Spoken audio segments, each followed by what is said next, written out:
End of the chapter exercise of chapter 4. In previous videos we have already done 4 sums of this exercise. In this video we will do sum number 5 to 9. Sum number 5.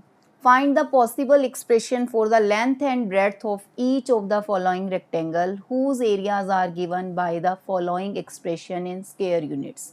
ये हमारे पास देखो बेटा area given है और हमें length and breadth बतानी है. अब रेक्टेंगल का जो एरिया होता है, एरिया ऑफ रेक्टेंगल क्या होता है? Length multiply breadth. तो हमें इसके फैक्टर करने हैं. 2 फैक्टर मल्टीप्लिकेशन में आएंगे, 1 लेंथ और जो सेकंड होगा वो ब्रेड्थ हो जाएगा. इंटरचेंज भी हो सकते हैं. देखिए सबसे पहले फैक्टराइजेशन देखो इसकी. अब ये देखो ये है 5a whole square and this is 3b whole square. 25a square 5a whole square and 9b square is equal to 3b whole square. A square plus b square minus 2ab. This is equal to a minus b whole square. A minus b whole square. We can write it as 5a minus 3b 5a minus 3b. दोनों ही same आ गए हैं. और area of rectangle का formula क्या होता है? Length multiply breadth. Area of rectangle length multiply breadth. ये तो दोनों ही सेम आए हैं, तो लेंथ भी 5a माइनस 3b हो गई. तो लेंथ कितनी हो गई? 5a minus 3b. एंड जो ब्रेड्थ है वो भी कितनी हो गई? 5a minus 3b units. ये स्क्वायर यूनिट्स में था एरिया और ये ओनली क्या लिखेंगे हम? यूनिट्स हो गए. तो हमारे पास लेंथ और ब्रेड्थ फाइंड हो चुकी है. नेक्स्ट देखो, नेक्स्ट पार्ट इसका 36s square minus 49t square. अब इसे हम लिख सकते हैं 6x whole square minus 7t whole square. Identity कौन सी यूज़ हो रही है यहाँ पर? आइडेंटिटीज़ अच्छे से लर्न होंगी तो डायरेक्ट ही पता चलेगा आपको. A square minus B square is equal to A plus B A minus B. Area of rectangle, और पहले इसके फैक्टर्स कर लेते हैं. इसके फैक्टर्स क्या आ गए हमारे पास? 6s plus T 6s minus 7t. ए आ गया यहाँ पर 6s एंड बी जो है वो है 7t. अब एरिया ऑफ रेक्टेंगल क्या होता है? ये हमारे पास एरिया ही गिवन था. एरिया ऑफ रेक्टेंगल का फॉर्मूला होता है लेंथ मल्टीप्लाई ब्रेड्थ. तो हमारे पास देखो ये लेंथ, ये ब्रेड्थ भी हो सकती है, इंटरचेंज भी हो सकता है. इसे लेंथ कह दो तो ये ब्रेड्थ हो जाएगी. तो one possible answer for length and breadth, one possible answer क्या आएगा कि लेंथ हमने ले लिया 6s plus 7t and breadth को ले लिया हमने 6s माइनस 7t. आप इंटरचेंज भी कर सकते हो. Length 6s minus 7t and breadth 6s plus 7t. तो आई होप आपको ये समझ आ गया होगा. एरिया गिवन था और हमें क्या फाइंड करनी थी? Length and breadth. तो आप नोटबुक में खुद सॉल्व करके देख रहे हो. नोटबुक पेन आपके पास होना चाहिए. अब हम करते हैं next. Find possible expression for the length, breadth and height of each of the following cuboids whose volumes are given. ये वॉल्यूम्स गिवन है हमारे पास. वॉल्यूम गिवन है 6a square minus 24b square. तो ये वॉल्यूम है क्यूबिक यूनिट्स में. हमें क्या बतानी है? Length, breadth and height. तो 6 कॉमन आ रहा है, a square minus 4b square. तो उसके बाद हम a whole square and 2b whole square इसे राइट कर सकते हैं. तो ये आइडेंटिटी कौन सी हो गई? वही a plus B A minus B. Identity लग गई. अब वॉल्यूम क्या होता है? Length multiply breadth multiply height. तो लेंथ, ब्रेड्थ एंड हाइट तीनों की मल्टीप्लिकेशन होती है. अब यहाँ वॉल्यूम हमारे पास, ये इसे लेंथ ले लो, इसे ब्रेड्थ, इसे हाइट. इंटरचेंज भी कर सकते हैं. तो वन पॉसिबल आंसर लिखोगे. ये नहीं है कि ओनली यही पॉसिबल है. एक पॉसिबिलिटी हम राइट कर रहे हैं कि लेंथ हमने कितना लिया? 6 ली. ब्रेड्थ हमने कितनी ली? a प्लस 2b ली. एंड हाइट जो है वो हमने कितनी ली? 6a minus 2b. आप इन्हें कैसे भी चेंज कर सकते हो. लेंथ को a प्लस 2b ले लो, ब्रेड्थ को a माइनस 2b ले लो. तो हम इसे इंटरचेंज भी कर सकते हैं। नेक्स्ट पार्ट देखिए 3p² minus 15ps plus 12p। तो कॉमन क्या आ रहा है हमारे पास, 3p कॉमन आया तो ये बचा 5s और यहाँ हमारे पास 4। तो अब देखो इसके फैक्टर्स कैसे होंगे, मिडल टर्म से होंगे। a² plus b² minus 2ab तो नहीं लग रहा, माइनस 2ab कब लगता, देखो a यहाँ पर s, b यहाँ पर 2, तो माइनस 2ab। अगर 4s होता तो a minus b whole square लगता, बट इस केस में अब क्या है, प्रोडक्ट है आपके पास 4 and sum -5। Product is positive, ये पहले भी करा दिया मैंने, बहुत सारे सम्स कराए हैं, आपको ध्यान से देखो सुनना है। Product is positive, product positive है तो इट मीन्स क्या होगा, both terms are either positive और बोथ आर नेगेटिव, या तो दोनों पॉजिटिव होती हैं या दोनों क्या होंगी, negative. But sum is negative, sum क्या है, negative, so both terms are negative, दोनों की दोनों टर्म्स ही क्या होंगी, नेगेटिव होंगी।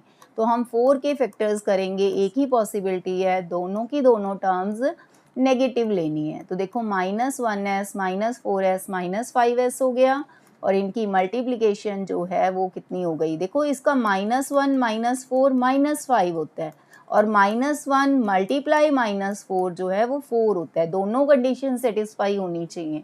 अब इसके बाद हम कॉमन लेंगे, क्या कॉमन आ रहा है, s कॉमन है यहाँ पर, s -1 एंड यहाँ -4 कॉमन है, तो s -1। देखो +4 को जब -4 से डिवाइड करेंगे तो -1 आंसर आएगा। अब s -1 हमारे पास आ गया और s -4। अब ये वॉल्यूम था, क्या था बेटा, ये वॉल्यूम ऑफ क्यूबॉइड था, और वॉल्यूम ऑफ क्यूबॉइड का फॉर्मूला हम ऑलरेडी कर चुके हैं, length multiply breadth multiply height. तो आपके पास लेंथ ब्रेड्थ एंड हाइट की जो वैल्यूज़ हैं, वन पॉसिबल आंसर क्या आया कि लेंथ जो है वो हमने ले ली 3p, ब्रेड्थ जो है वो कितना लिया हमने s -1, एंड जो हाइट है वो कितनी ली s -4।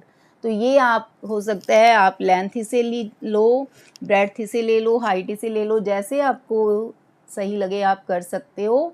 बस ये एक लेंथ है, एक ब्रेड्थ है और एक हाइट है। और ऐसा भी हो सकता है कि मान लो ओनली 3 हमने लेंथ ले ली, p को इसके साथ ले लिया, तो वो भी पॉसिबिलिटी है, बस उनका वॉल्यूम ये आना चाहिए, तीनों की मल्टीप्लिकेशन करके ये आंसर आना चाहिए, ये वॉल्यूम आना चाहिए, क्योंकि वॉल्यूम जो होता है वो क्या होता है, LBH। तो हो सकता है कि एक बच्चा क्या लिख दे कि लेंथ 3 ले ली, ब्रेड्थ के साथ उसने p राइट कर दिया और हाइट के साथ उसने ऐसे राइट कर दिया, तो कैसे भी पॉसिबिलिटी हो सकती है। बस तीनों की मल्टीप्लिकेशन क्या आनी चाहिए यहाँ पर, 3p² minus 15ps plus 12p। Next देखते हैं, the village playground is shaped as a square of side 40 meter. एक स्क्वायर है 40 मीटर जिसकी साइड है, a path of width s meter is created around the playground for people to walk. और एक side में path बनाया गया है उसके वॉकिंग के लिए s मीटर का। तो पहले 40 मीटर का हम एक स्क्वायर ड्रॉ करते हैं, 40 मीटर का आपके पास एक स्क्वायर है, हमने तो रफ फिगर ही प्लॉट करनी है। एक स्क्वायर हमने लिया 40 मीटर का और उसके अराउंड जो है s मीटर का हमने पाथ बनाना है।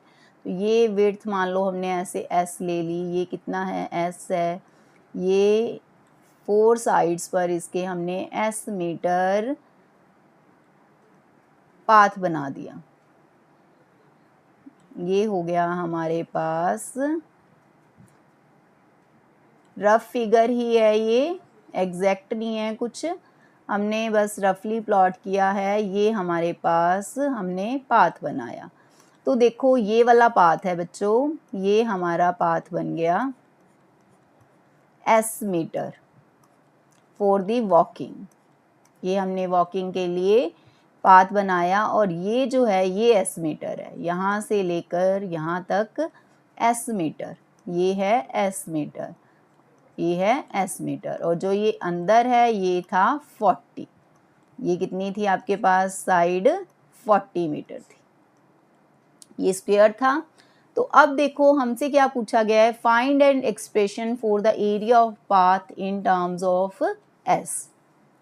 हमें एरिया ऑफ पाथ के लिए, एरिया ऑफ पाथ कैसे होगा, आउटर स्क्वायर के एरिया में से इनर स्क्वायर का एरिया क्या कर दोगे, माइनस कर दोगे। तो पहले देखो side of inner square, side of inner square कितनी है, देखो 40 मीटर है, कितनी है 40 मीटर। तो एरिया ऑफ इनर स्क्वायर क्या हो जाएगा, area of inner square, square का एरिया क्या होता है, साइड मल्टीप्लाई साइड बोल दो या फिर साइड स्क्वायर, 40 स्क्वायर, तो कितना हो गया 1600 मीटर स्क्वायर। अब side of outer square, outer square जो है हमारे पास, उसकी साइड कितनी होगी, यहाँ से यहाँ तक 40 है, एस मीटर इधर है, एस मीटर इधर है, तो ये देखो एस 40 एस, तो कितना हो गया एस प्लस 40 प्लस एस, कितना हो गया 40 प्लस 2s मीटर, दोनों साइड से एस एस हो गया। तो एरिया ऑफ आउटर स्क्वायर, बाहर वाला जो ए स्क्वायर है उसका एरिया कितना होगा, वो भी side square, side multiply side. तो a plus B whole square कितना होता है, A square plus B square plus 2ab, ये हो गया हमारे पास 1600 plus 4s square plus 40 to 80 और 160s। तो area of path, area of path क्या होगा, area of outer square minus area of inner square, outer square के एरिया में से इनर स्क्वायर का एरिया क्या हो जाएगा, माइनस हो जाएगा। आउटर स्क्वायर का एरिया है 1600 plus 4s square plus 160s और इनर स्क्वायर का 1600, ये इससे कैंसिल हो गया और पाथ का एरिया हमारे पास 4s square plus 160s answer आ गया, यही हमें फाइंड करना था। हाँ जी, 7th सम हमारा कंप्लीट हो गया। 7th में हमें ये एरिया ऑफ पाथ के लिए ही एक्सप्रेशन फाइंड करनी थी। नेक्स्ट देखो, if a number plus its reciprocal equals 10/3 find the number.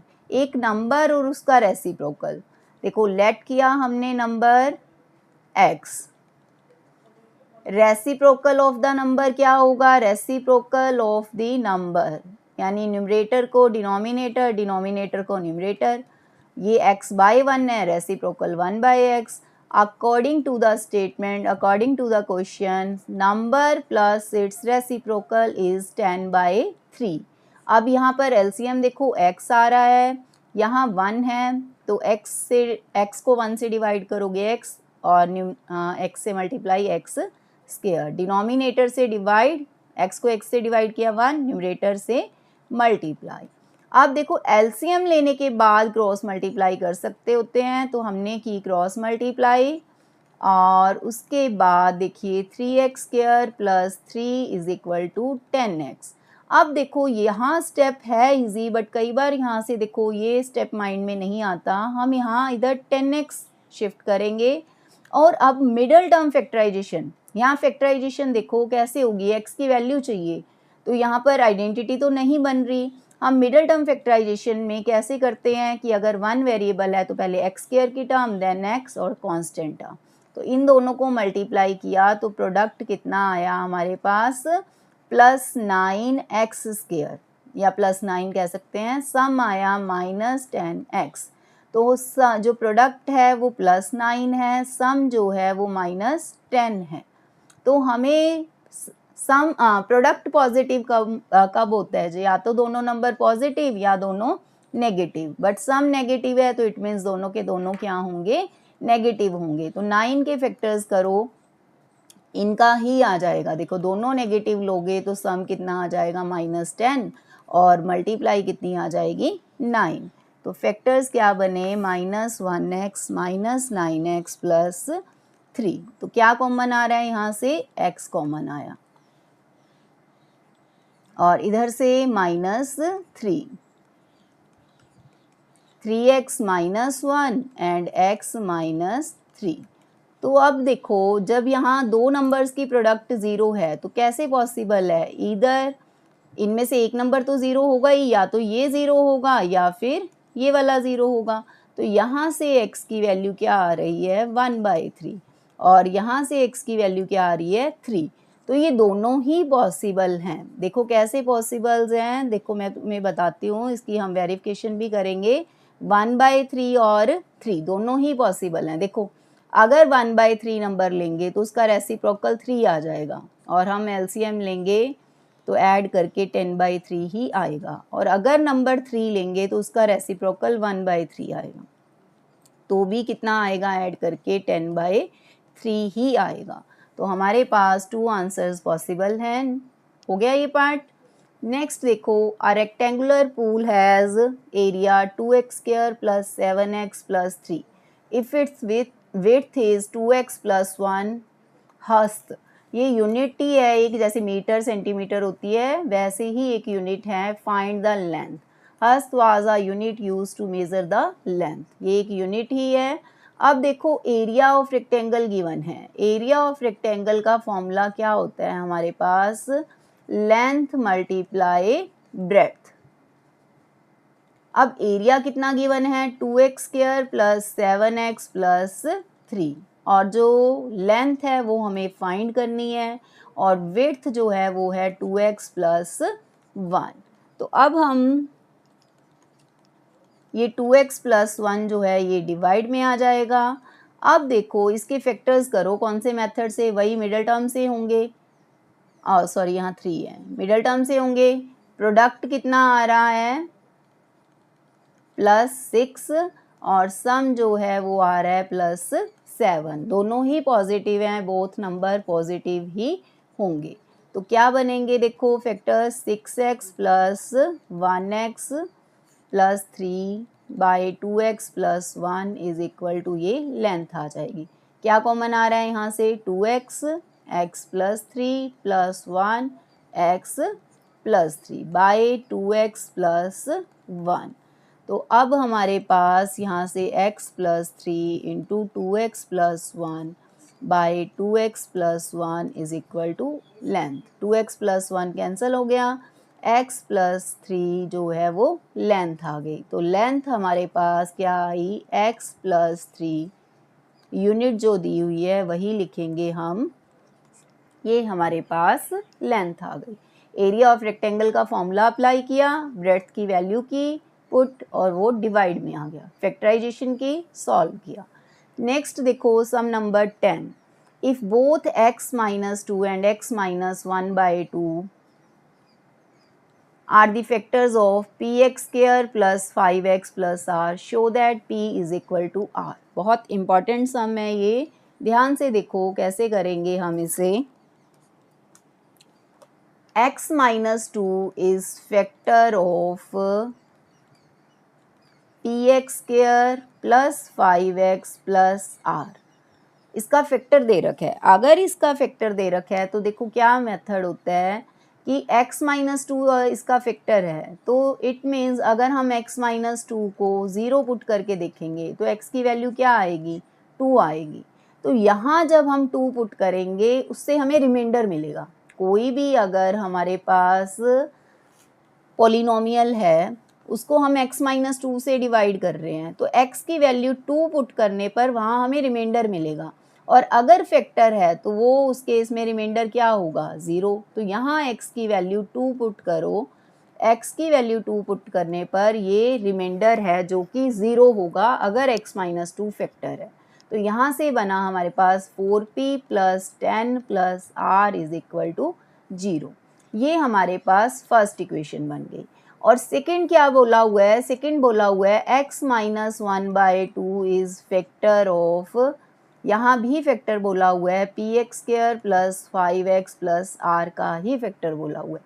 तो इट मीन्स x - 1/2 को करोगे 0 के इक्वल तो x की वैल्यू 1/2 आएगी। 1/2 जब हम इस पॉलिनोमियल में पुट करेंगे तो वहाँ से हमारे पास जो वैल्यू आएगी वो भी किसके इक्वल होगी, 0 के, क्योंकि ये रिमाइंडर पता लगता है। अगर कोई पूछे कि x माइनस 2 से डिवाइड करने पर कितना रिमाइंडर आएगा, तो रिमाइंडर निकालने का डायरेक्ट मेथड होता है कि जो ये डिविडेंड है इसको 0 के इक्वल पुट करो, जो वैल्यू आ रही है वो डिवाइज़र है, डिवाइज़र को 0 के इक्वल पुट करो, जो यहाँ वैल्यू आ रही है वो डिविडेंड में पुट करो और यही आपके पास रिमाइंडर होगा। और फैक्टर के केस में रिमाइंडर क्या होता है? 0। जैसे मैं कहूँ कि 6 इज़ फैक्टर ऑफ 24, तो कैसे पता चल रहा है? जब हम 24 को 6 से डिवाइड कर रहे हैं तो रिमाइंडर 0 आ रहा है, इसीलिए कह रहे हैं ना कि 6 फैक्टर है 24 का। तो अगर x माइनस 2 फैक्टर है तो इट मीन्स x माइनस 2 से जब इसे डिवाइड करेंगे तो रिमाइंडर क्या आएगा? 0 आएगा। तो ये रिमाइंडर 0 के इक्वल, ये वाला रिमाइंडर भी 0 के इक्वल, इसे सॉल्व किया हमने। अब इसके बाद देखो दो मेथड हैं, अगर हम यहाँ एलसीएम ही ले लें, 4 एलसीएम ले लिया तो कितना बनेगा 4 एलसीएम लेने पर? p plus 10 plus 4r is equal to 0, cross multiply किया p plus 10 plus 4r is equal to 0। From 1 and 2 दोनों से, दोनों ही 0 के इक्वल हैं, दोनों को इक्वेट कर दें अगर हम, तो यहाँ से हमारे पास कितना आएगा? 4p माइनस p, 10 से 10 तो कैंसिल ही हो गया। 10 से 10 कैसे कैंसिल हो जाता है? क्योंकि प्लस 10 उधर जाएगा, माइनस 10 हो जाएगा, तो कट हो जाएगा। 4r माइनस r, तो ये कितना आ गया? 3p is equal to 3r। तो यहाँ से आपके पास p is equal to r आ गया। एक मेथड तो ये है। अगर हम यहाँ पर एलसीएम ना लेते तो हम कैसे सॉल्व कर सकते थे? अगर हम यहीं पे इसे नंबर 2 करके अगर इक्वेट कर देते तब कैसे होता, वो भी मैं आपको करके बताती हूँ।